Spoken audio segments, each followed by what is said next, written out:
Hi, I'm Dr. Christiane Northrup, an OBGYN physician and authority on everything that can go right with your body. I'm here to tell you how to transform your health and truly flourish while making your life easy. Do you have a habit that you know you need to transform? You know, all of us have constricting habits that keep us in our comfort zone, and any behavior that keeps you at a steady, low anxiety level that represents past success can be a habit. Anxiety stems from leaving your comfort zone due to uncertainty. Habits slip below the level of our consciousness. They determine what we think and do, and we can become stuck on automatic pilot in a rut. Even though you know in your heart your job or relationship is not right, but it's comfortable. But we just endure because we fear what is next, or we're stuck in a neurotic pattern based in our past experiences. Whatever it is, you have the power to break out of these patterns and create positive change. Daniel Pink, author of Drive, The Surprising Truth About What Motivates Us, says that the ideal place to be productive is discomfort. Too comfortable, you're not productive. It's kind of like working out. You gotta work out the muscle so that it gets a little tired and a little sore. Then you're building new muscle. If you're too uncomfortable, you're not productive either. So it's kind of like Goldilocks. We can't be too hot or too cold. We gotta be just right. So here are some ways to pinpoint the habits that are not serving you and then change them. Face one fear and make a plan to tackle it, but not head on. Eleanor Roosevelt says, do one thing every day that scares you. You know, that might even be parking further away from where you usually do. It can be that simple. Make a list of fears you want to conquer. The number one fear, by the way, for most people is public speaking. Asking a boss for a raise, forgiving someone who has hurt you, making new friends, seeking new opportunities, or make a bucket list of things you want to experience. Travel, maybe running a marathon. I would never do that, but you might want to. Write a book, learn an instrument, challenge yourself each day for a week, for a month, and make it fun, because it really can be fun. Now set a goal, be specific, and give it a time limit. I will leave a job by a certain date. I had a friend who's been involved in corporate America for a lifetime, and she decided that she was going to retire, and she gave a date the following year on April 1st, and she said, I need a long runway. And she started to get anxious the minute she decided that she was going to change her job by the following year. But then, as so often happens, Providence moved in, and all kinds of things happened where she realized this was the best decision of her life. So the minute you make a decision, expect that what's going to come up is all the fears and anxieties that kept you from doing it in the first place. I want to give you another example. After I had 2 kids, I decided that I had in me either another book or another child, but not both. And so I decided, because I'd seen way too many women in their late 30s and early 40s, just get pregnant. I don't know how it happened, by accident, which is sort of an unconscious way of making sure you don't have to face your anxiety because you know how to deal with a kid, and that's going to be another 20 years. I mean, I saw that pattern. I didn't want it to be mine. So I signed up for a tubal ligation, and the first thing that happened is I felt dread. I felt panic, absolute panic. Oh my God. I was going to do this to my physical fertility when I didn't have to. But then the closer and closer it got, because I kept saying to myself, well, I can cancel anytime. I even knew, by the way, because I knew the surgeon who was doing it under local, that after one tube was done, if I changed my mind, I could leave the other tube open. But anyway, just know anxiety is going to come up, but you want to take one small action every day toward your goal. Now you need to change your mindset. Believe it or not, people often choose unhappiness over uncertainty. It's never a good time to quit a job. I can remember going back into the hospital where I worked for decades, seeing the same nurses complaining about the same things that they'd been complaining about for 10 years, and I couldn't believe they were still there. Guess what? Conditions are never perfect.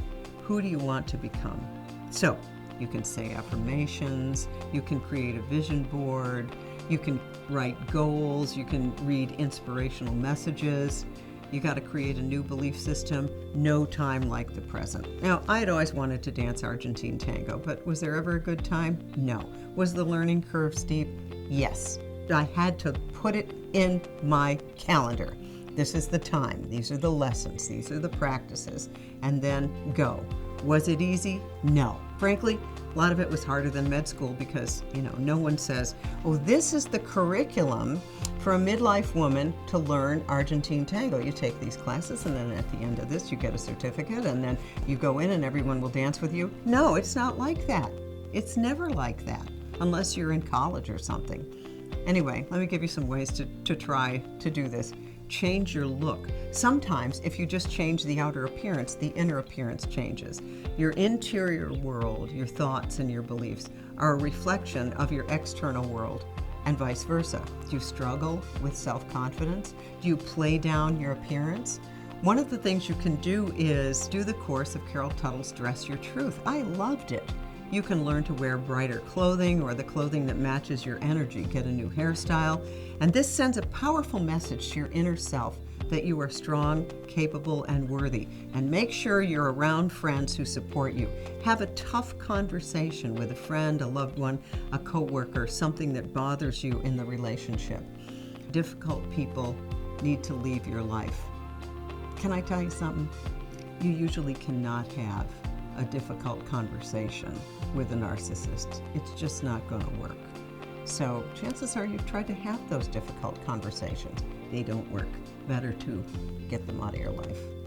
But with regular people, having a heart-opening conversation is a really effective way to create deeper connections and build confidence. Now remember, change is a process. Identify what you want to change.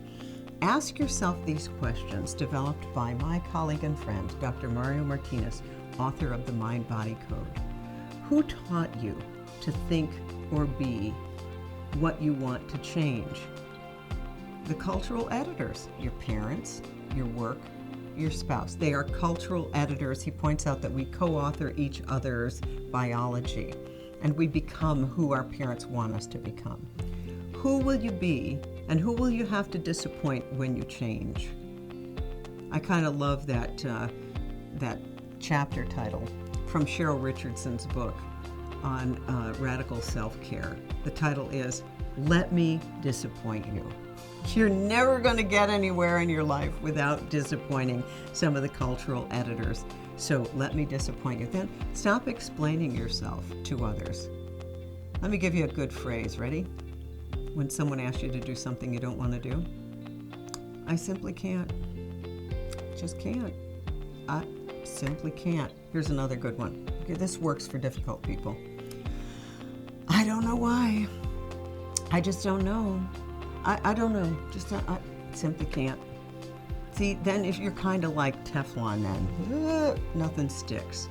So what benefits will you have to give up if you change? The beach house, maybe? The income? There's usually hidden power in why you're staying at a place that no longer serves you. And I gotta tell you, do the work of finding what you're gonna lose. And then when you're honest about that, then your faith can build. Because very, very often, something much better is waiting for you.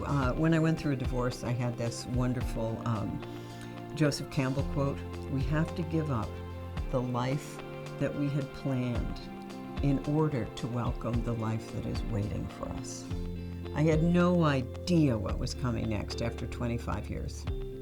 And what was coming next has been better than anything I could ever have dreamed up.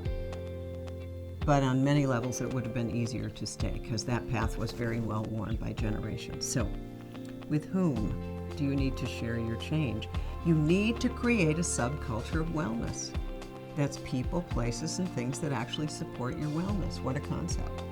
What will your new source of power be when you change? You're going to have to release helplessness and replace it with empowerment. How do you accept the benefits from the change?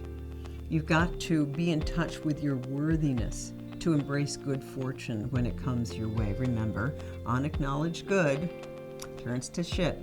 Let's not do that, shall we? Okay, changing your habits requires equal amounts of patience and courage. It requires will. Will comes from the third chakra, our center of self-esteem and personal power, which wires in the digestive organs. Your sense of responsibility to yourself comes from your gut.